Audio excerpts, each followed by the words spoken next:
महामना मालवीय जी द्वारा भगवान नाम महिमा, ये लेख लिया गया है भगवान नाम महिमा और प्रार्थना अंक से, और इसकी पृष्ठ संख्या है 174, और इसके लेखक है श्री हनुमान प्रसाद पोद्दार। ये श्री मदन मोहन जी मालवीय महाराज के व्याख्यान का सारांश और उनके नाम संबंधी कुछ संस्मरण इसमें दिए हुए। श्री मालवीय जी कह रहे हैं, भगवान नाम की महिमा आप लोग बहुत बार सुन चुके हैं और आगे भी सुनेंगे। संसार में बहुत से भाई कहते हैं नाम के उच्चारण से क्या होता है। भगवान के नाम को भूल कर भी एक बार लेने से मनुष्य संसार सागर से तर जाता है, ऐसा वेद पुराण कहते हैं। फिर उसे बार बार रटने से क्या लाभ है। बात बिल्कुल ठीक है, संसार समुद्र से तारने के लिए एक ही नाम काफी है, परंतु संतों ने इस मन को पारे से भी चंचल बनाया है। यह मन, इसे बांध रखने के लिए बार बार नाम लेने की आवश्यकता है। बार बार नामोच्चारण करने से जब यह स्थिर हो जाएगा तब एक ही नाम हमारे लिए पर्याप्त होगा। जब तक यह स्थिर नहीं हो जाता तब तक बार बार नाम लेना आवश्यक है। वेद शास्त्र सब भगवान के नाम की महिमा गाई है। शुक्ल यजुर्वेद का नमस्ते रुद्र मन्यव, यह सारा का सारा अध्याय नाम की महिमा से भरा है। पुराणों में तो स्थान स्थान पर नाम की महिमा का उल्लेख मिलता ही है। मनुस्मृति पर कुल्लूक भट्ट की टीका है, उसमें तप का स्वरूप इस प्रकार वर्णित है। ब्रह्मचर्यम जपो होम काले शुद्धाल्प भोजनम आराग द्वेष लोभास्य तप उक्तम स्वयंभुवा।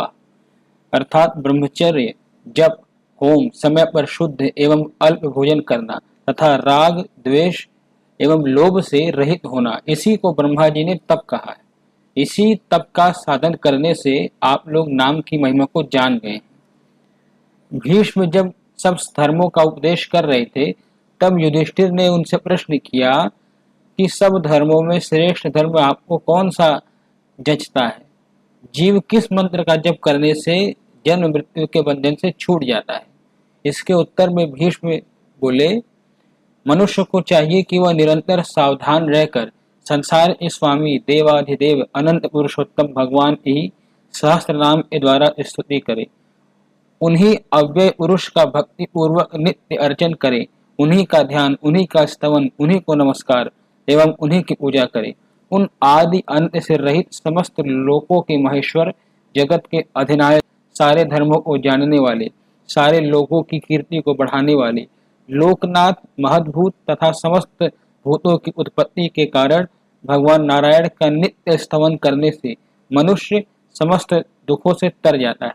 सारे धर्मों में श्रेष्ठ धर्म मुझे यही सम्मान्य है कि मनुष्य भक्तिपूर्वक सदा कमल नयन भगवान का स्तुतियों द्वारा पूजन करे। यहाँ यह प्रश्न होता है कि जिनकी स्तुति का ऊपर विधान किया गया है वे भगवान कैसे हैं। इसी शंका के उत्तर में भीष्म कहते हैं, वे भगवान परम महान तेज है, परम महान तप है, परम महान ब्रह्म है, सबसे श्रेष्ठ गति है, पवित्रों को भी पवित्र करने वाले हैं, मंगलों के भी मंगल है, देवताओं के भी देवता है और भूत प्राणियों के अविनाशी पिता है। ऊपर के वर्णन से हम भगवान नाम की महिमा को कुछ कुछ समझ सकते हैं। जो भगवान ऐसे हैं उनका नाम कितना महान होगा, इसका हम कुछ कुछ अनुमान लगा सकते हैं। दूसरे धर्म वाले भी भगवान के नाम को जपते हैं। मुसलमान तथा ईसाई भी नाम का आदर करते हैं। मुसलमानों के 99 मंत्रों की माला तो प्रसिद्ध ही है। ऊपर विष्णु सहस्त्र नाम का उल्लेख हम कर ही चुके हैं। महाभारत के उसी अनुशासन पर्व में शिव सहस्त्र नाम भी है। नाम के संबंध में हम लोगों की आदर बुद्धि वैदिक ऋषियों तथा पुराणों के काल से चली आती है। मध्य युग तथा अर्वाचीन काल के संतों ने भी नाम की महिमा बहुत गाई है। गोस्वामी तुलसीदास जी तो नाम की महिमा में बहुत कुछ कह गए हैं। वे कहते हैं, वर्षा ऋतु रघुपति भगति तुलसी साली सुदास, राम नाम बरन बरन जुग सावन भादव मास। इसका स्मरण सबके लिए सुलभ एवं सबको सुख देने वाला है। इससे संसार में लाभ और परलोक का भी निवाह होता ही है। ऐसा मधुर यह राम नाम है। गोसाई जी राम से भी नाम को बड़ा मानते हैं। वे कहते हैं, राम ने तो एक तपस्वी कि स्त्री अहल्या का ही उद्धार किया, किंतु नाम ने तो करोड़ों खलों की कुमति को सुधार दिया। श्री रघुनाथ जी ने तो शबरी, गीध आदि सुसेवकों को ही श्रेष्ठ गति दी, किंतु नाम ने तो इतने खलों का उद्धार किया कि जिनकी कोई गिनती ही नहीं है। इस प्रकार गोसाई जी ने युक्तियों से यह सिद्ध कर दिया कि नाम नामी से भी बड़ा है। गोसाई जी राम नाम की महिमा को कहते हुए आघाते ही नहीं है। वे फिर कहते हैं, नाम जपत प्रभु कीन प्रसादु, भगत शिरोमणि भे प्रहलादु, ध्रुव सगलानी जपेउ हरिनाऊ, पायउ अचल अनुपम ठाऊ। गुरु नानक ने भी नाम की महिमा में बहुत कुछ कहा है। वे कहते हैं, नानक राम नाम विस्तारा, कंचन भरा मनुरा, कह नानक सोई नर सुखिया, राम नाम गुने गावे, और सकल जग माइया, निर्भय पद नहीं पावे, नाम जपहु अभाग तुम्हारा, जुग दाता प्रभु राम हमारा। कबीर जी भी कहते हैं, तज अभिमान लेव मन मोल, राम नाम हृदय महतोल, अब कहू राम भरोसा तोरा, तब काहू का कौन निहोरा, कहे कबीर जो खोजहु जहाना, राम समान न देखहु आना। यहाँ यह प्रश्न होता है कि जिस राम नाम की इतनी महिमा शास्त्रों और संतों ने एक स्वर से गाई है, वह राम नाम का किसका वाचक है? वो राम नाम, यह राम नाम दशरथ नंदन भगवान श्री रामचंद्र का ही वाचक है, जो साक्षात पूर्ण ब्रह्म परमात्मा थे और जो त्रेता युग में इस धराधाम में अवतीर्ण हुए थे। राम का अर्थ शास्त्रों में इस प्रकार भी किया गया है कि जो परम निराकार रूप से स्थावर जंगम सारे भूत प्राणियों में रमण कर रहा है, वही राम है। नाम की महिमा में आपको कहाँ तक सुनाऊं? अजामिल का आख्यान तो आपने कई बार सुना होगा। वह महान पापी था, उसने अपने छोटे पुत्र का नाम रख छोड़ा था नारायण। जब वह मरने लगा तब यमदूत आकर उसके सूक्ष्म शरीर को ले जाने लगे। उसने भयभीत होकर अपने छोटे पुत्र को पुकारा।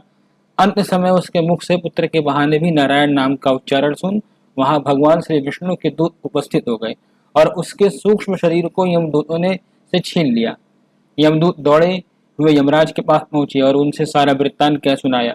इस पर यमराज ने कहा कि भूल से भी भगवान का नाम लेने वाले को हम नहीं पकड़ सकते, क्योंकि जिस वस्तु का हम नाम लेते हैं उसी के आकार का हमारा मन हो जाता है। जब हम किसी बधिक का नाम लेते हैं तो हमारे सामने उस बधिक का चित्र खड़ा हो जाता है। सती का नाम लेने से सती का आदर्श हमारे ध्यान में आ जाता है। साधु का नाम लेने से हमें साधु का ध्यान होता है। हलवाई का नाम लेने से हमें तुरंत पूरी कचौरी का ख्याल हो ही जाता है। ज्योतिषी का नाम लेने से हमें पत्रा खोलकर फलादेश कहते हुए ज्योतिषी का ध्यान हो जाता है। इसी प्रकार परमात्मा का नाम लेने से अन्य सब विषयों से हमारा ध्यान हट जाएगा और हमारी परमात्मा विषयक मति हो जाएगी। शिव शिव कहते ही हमारे सामने मंगल का रूप खड़ा हो जाता है। शिव का अर्थ है मंगल, आनंद का बढ़ावा। शिव ही कहते हैं कि हमारे मन में आनंद का बढ़ावा बजने लगता है।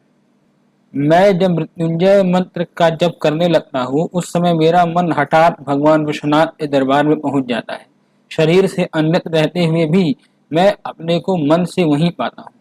उस समय मुझे कोई बात याद नहीं रहती। परमात्मा का नाम लेने से हमें उस दीनोपकार की सर्वव्यापक त्रिकाल सत्य जगत रचना पालन और संहार करने वाले महान तत्व का ध्यान हो जाता है। संपूर्ण।